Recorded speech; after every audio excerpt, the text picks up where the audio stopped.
So you first met him like what, 4 or 5 years ago? No, maybe 6 years or so. Nice. And what have you bestowed upon him in terms of cooking and barbecuing and smoking? Oh, well, at first, we had a couple of other guys that were trying to do this, doing the barbecue. And, and so, we took them through school, of learning how to cook Pacific style barbecue. And, they're no longer here. And then Fi and I became, good buddies and teaching him how to do this barbecue. Yeah. Nice. So you want to show me what you got over here? Sure. Grill we had made over in Guadalajara here. Nice. This is for the flash grilling. We want to do, fish, shrimp. We have another smoker. It's an upright smoker. We use real wood, a wood called wasima. It's a local wood that comes out of the jungle. We have guys that bring this to us.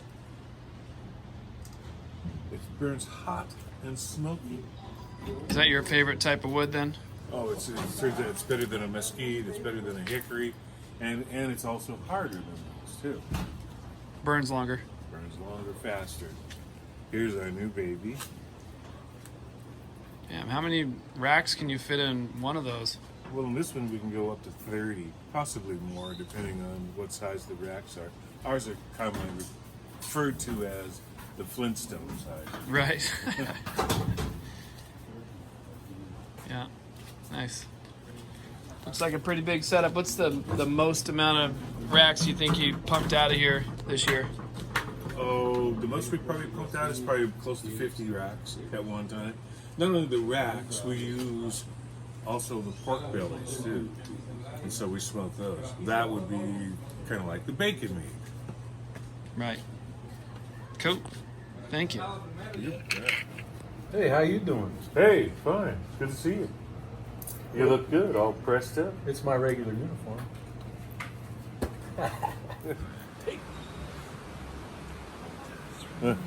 Eric. Because I think all salons and those kinds of places Well, that's personal contact there. have been closed. Yeah. And that's tough on those women because they're, they don't save.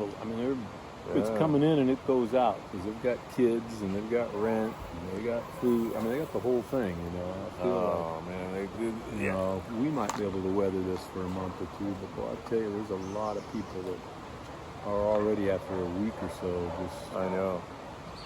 Well, we're used to living like that. You know what I mean? You have money, and then all of a sudden you don't have money coming in. We are used to living like that. We're used to that. You said that you approached Hollis for what? El Rio BBQ? Was it that name at that point?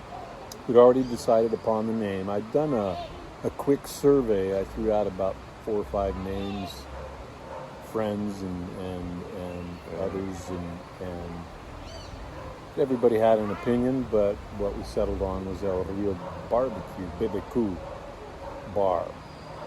And, learning from the past, we had a great name for the previous restaurant that I was running called Epoca.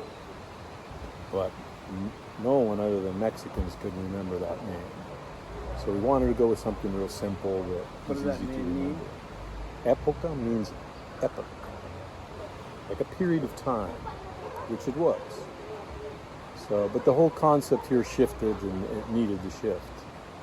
And it would not have shifted if Hollis Harris had not come onto the scene. And through, I think it's the first time I'd heard anybody say this: "I'm in for a penny, and I'm in for a pound."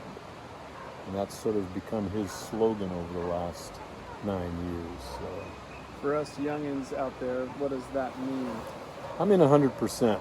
Good, bad, and ugly, I guess is how I would say it. That's it. You're in for 100% no matter what. Yeah. And during the first, 4 years, it was tough. It was very tough. It was real tough. It was very tough. Nobody was getting paid. Yeah. And It was hard to keep afloat in the low season. It was, there were tough times, but we got through it and developed the concept in terms of the live music. And the food was pretty solid when it first came in. Even I mean, we had a very small menu focused mainly on barbecue, smoking products, and that type of thing. Yeah, but you're creating all of the music, that would bring in the various crowds of people during the week.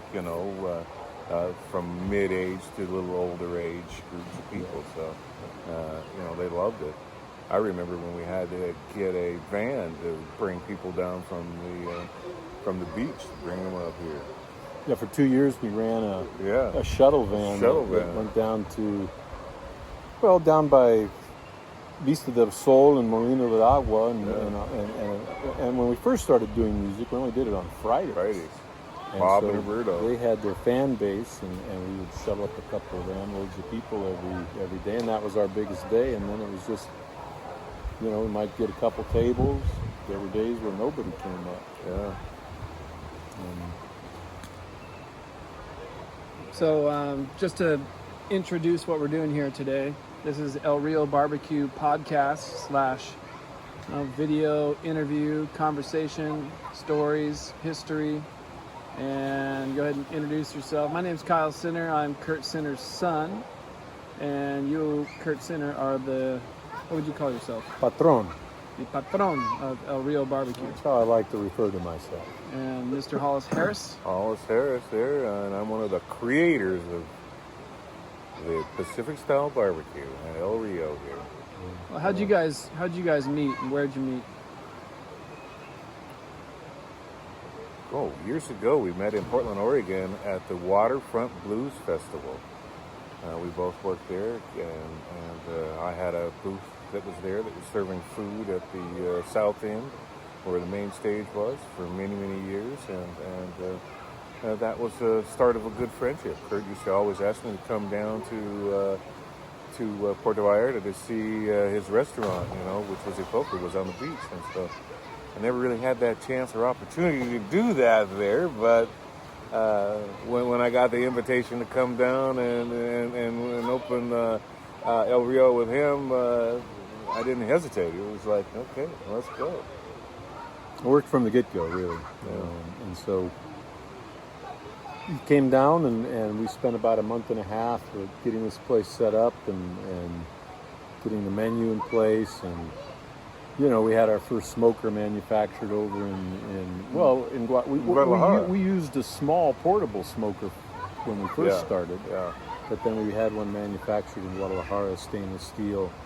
Dorotea is what we finally named her, and so we worked with that one smoker for a lot of years. Sorry, not to interrupt, but just to backtrack a little bit, and we can come right back to this. Is what was your role, Kurt, in the Blues Fest? I worked with the promoter coordinator of that festival, and just in general setup operations and tear down. A lot like what we do here, it's kind of like a festival, where we have large groups of people come in and eat and listen to music and have some drinks and have a really good time. Yeah. That's what we do. Provide a good time and good food. That's been our goal since we first opened. And I think that, we hit that mark. We did. And it's just a matter of keeping it rolling. Well, you have to give some, thanks to the surrounding area that we're in, too, because it's absolutely beautiful. In Paso Ancho here, we kind of put Paso Ancho on the map. We're right here on the Rio Quale. It's just beautiful surroundings here. You just can't go wrong. What inspired the menu, first of all, because you just started talking about the smokers you got up there, and then what was your experience with locally sourced product here in Vallarta? Oh, in locally trying to get the product at first was a little bit difficult because we were trying to find the right product to use. We had some purveyors that were delivering product to us, but that they weren't special. They were just average, products. And so we found a company that can provide us with a full side of the pork, which is from the loin all the way down to the belly. It's only trimmed at the belly, so you get a larger rib, and that was a hit. It was just a hit, and we put it in the smoker. We did a wet and dry rub on it. We got it down to a 6-hour time period to cook and actually smoke the ribs. So it became real popular and real famous. And then we decided we could do some fish like that too. Yeah, putting fish in a brine overnight. And all this is locally sourced. Like All the this pigs is come from. locally sourced. Yeah, yeah. All of our ingredients are fresh. We make pretty much 100% of everything that we serve here. All the way down to our dressings, our sauces. So, yeah, it's all locally sourced, probably not very far away. And created here, which I think is something that, for us, we can kind of take a little bit of pride in that. Oh, yeah. I can remember when we first started smoking that, we weren't sure what kind of wood we could use. So we experimented. We tried 3 or 4 different types of wood. We used mango, and that seemed to work, but it was hard to find. We tried avocado, which was more prevalent. That did not work. And then we found a local wood called wasimas, which is a local fruit wood, inedible fruit wood, but that was what gave it, and still to this day gives it that special smoky flavor. It's not like a mesquite or a hickory. It's a lot lighter, but yet it gives you that beautiful smoke ring. And quite often, people misunderstand the smoke ring. In competition, those people really die to get that pink color that colors the meat. Some people seem to think that it's not cooked, but it doesn't start out that color. It's a gray meat. So what inspired the menu here at El Rio? You mentioned many years of experience in catering and event business up in the Northwest. What inspired the menu as you guys put your heads together? Well, Kurt wanted to do a barbecue. And so it gave me a challenge to come up with something, to create something totally new and different. A whole new look about barbecue, and so we developed that, and worked together on that, and came up with what we have today. The sauce, which is quite unique. It uses, a number of mixed fruits and vegetables in there, which are whole, fresh, and they're grilled. The pork that we get, and the pork bellies, also the fish. At one time we were doing fish. We were doing zarandeados, yeah. Which in the future I'd like to maybe put something like that back on, for a special for a day.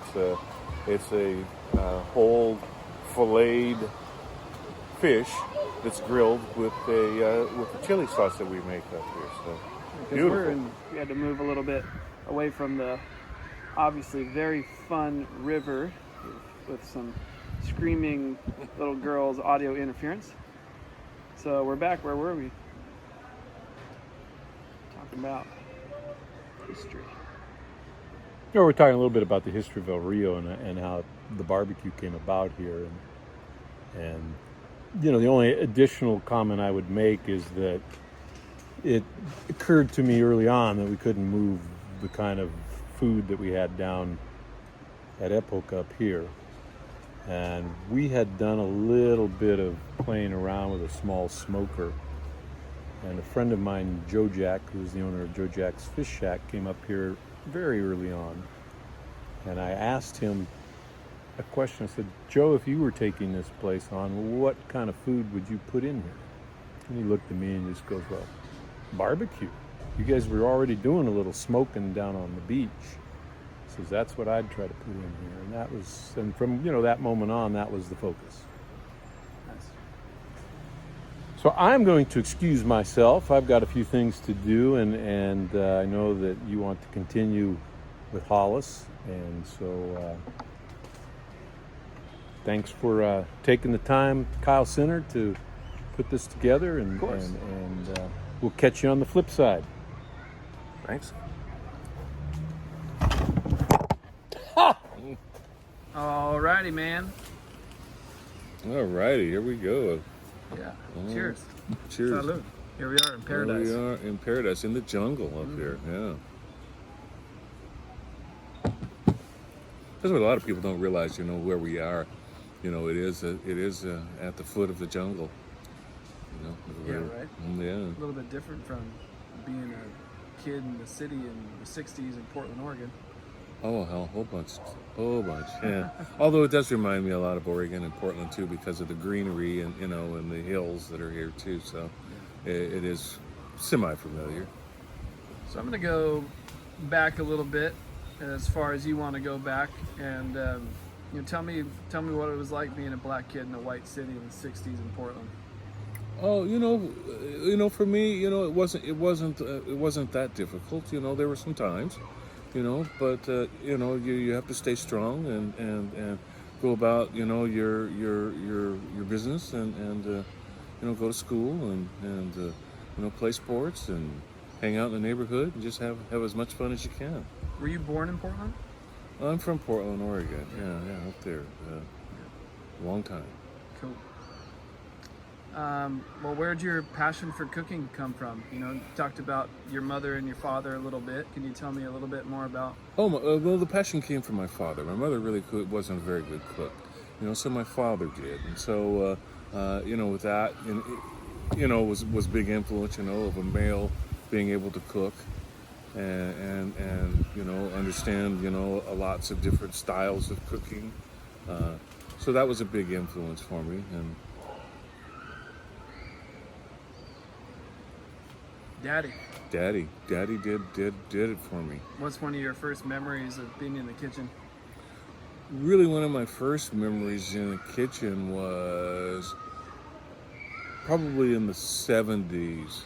I had, a friend from Italy, and her family came over, her and her brother Enzo, and they opened up an Italian restaurant in Portland.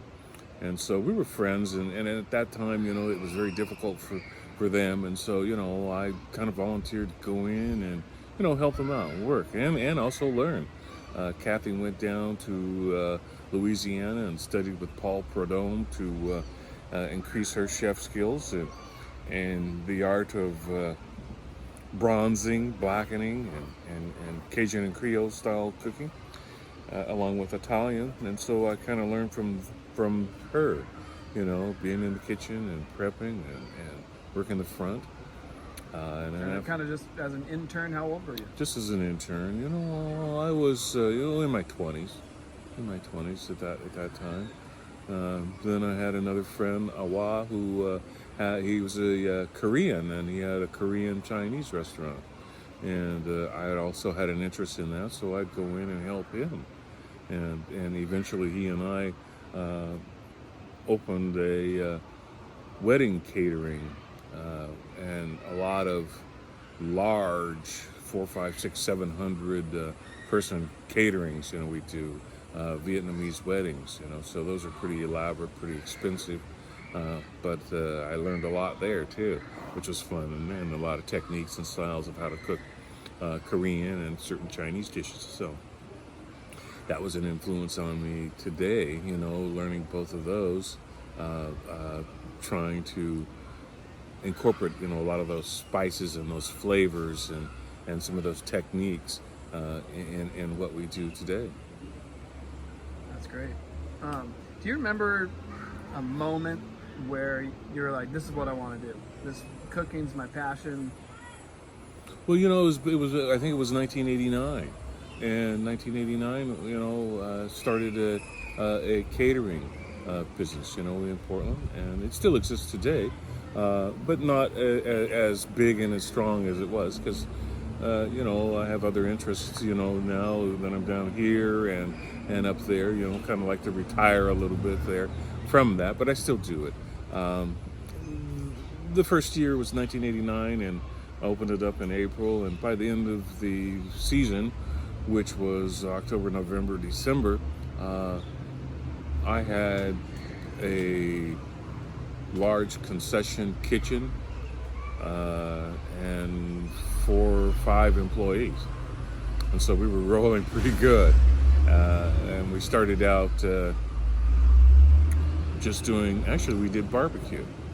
We started out doing that. Nobody was doing that there in Portland, Oregon, and so we started that out. And that's one of the concepts of Pacific style barbecue, how it got involved in it and how we created that. How would you define Pacific style? Well, Pacific style barbecue is something it's not Southern, it's not Texas style, it's not Carolina style. It covers from a whole rim of Pacific, from all the way Alaska all the way down to Mexico. Utilizing special woods, utilizing certain fruits and vegetables in there, and a smoking technique. A lot of smoking technique is kind of like how the Northwest Indians smoke their salmon.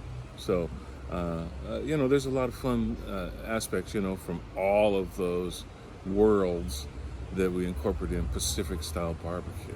Right. Hawaii as well. Hawaii as well too, Hawaii with the huli chicken, and the fruit that's in there, that's in their sauces and the presentations. So, yeah, so it covers a lot of different areas there, which I'm real happy and proud to, announce and introduce to, all the people who have come to El Rio for 9 years. That's great. Tell me, you mentioned your father being your first cooking influence. Mm-hmm. Tell me about him a little bit. Oh, well, my father was an interesting man. Yeah, he was a serviceman in the Korean War. Actually, he was a sergeant there, and he just had a passion for cooking. He loved French food, German food, because all the places that he had traveled, in his youth and experience, and so he just brought that home to us, and so that was kind of a big influence, along with music, that he also loved and introduced me to. What gives you the most joy from this kind of work, specifically here at El Rio? What gives you the most joy in serving people? Well, the most joy for me is to present a beautiful meal to somebody and they actually enjoy it, and when they thank you for it, that's the biggest gratification that I get. I get a high off of that. People come up and say, "Thank you, I really enjoyed the meal." It makes me feel good because I've done something that somebody likes. Our team has recreated something that nobody else has done, and we've made that person happy. So, it's not only me. It's a whole team. It's my whole team that we work together on and practice recipes and write recipes up so that we are up to standards here. Yeah, that's great. What's one of your favorite things about Paso Ancho, Puerto Vallarta, Mexico? Oh, the life here. The life in Puerto Vallarta is exciting, or it can be relaxing for you. It's whatever you like here. There's a lot of nightlife. There's a lot of restaurants. There's a big influence of the world that comes in here, and so you don't have a chance to get tired of it. There's always something to do. There's always someplace to go, and that's what's so exciting about it, and that's why I love it so much. And being here in Paso Ancho, it's a beautiful little village, where a lot of people know each other. They're friends, families, and they invite you into their home and make you feel totally welcome. So. And in the high season, you guys employ a lot of people. In the high season, we employ a lot of people from this particular colonia as well too. Sometimes they start out as little kids who may greet you at the front door, or they may be some of the divers off of the cliffs out here in the Rio Quali River. I call them the Paso Ancho divers, like the old Acapulco divers that we used to do there. So yeah, we have our own little team of Paso Ancho divers. They're anywhere from 9 to 14 years old, and they go out and perform, and people give them tips or propina for their services. And they move up. They move up. They move up. They move up in rank. As they start to learn more. Some are learning English. We have an English class for them on Saturdays, and as they build confidence in themselves, they start to work here as runners, or even waiters, or even develop into chefs, on the team. So, there's a lot of opportunity for a lot of the people here in the so-called village, to have a job. That's great. Fi is your, what do you call him, your sous chef? He's my number one. Yeah. Fi's my number one. He and I work very close, in the kitchen. When we start to do certain recipes, or I want to show recipes, something different to them, I'll work with Fi, and then Miguel will be another one that will come in, and Fi will translate, in Spanish. Sometimes my Spanish isn't as good, but he will help, and we'll all learn together in there. That's great. So was Fi the one that discovered the local pork guys, the farmers that live up the road here? Yeah, Fi discovered them. We were using another local that was in the central, and we found another person that could provide us with a better product, and our products that come to us are pretty unique in just that way. We'll make an order.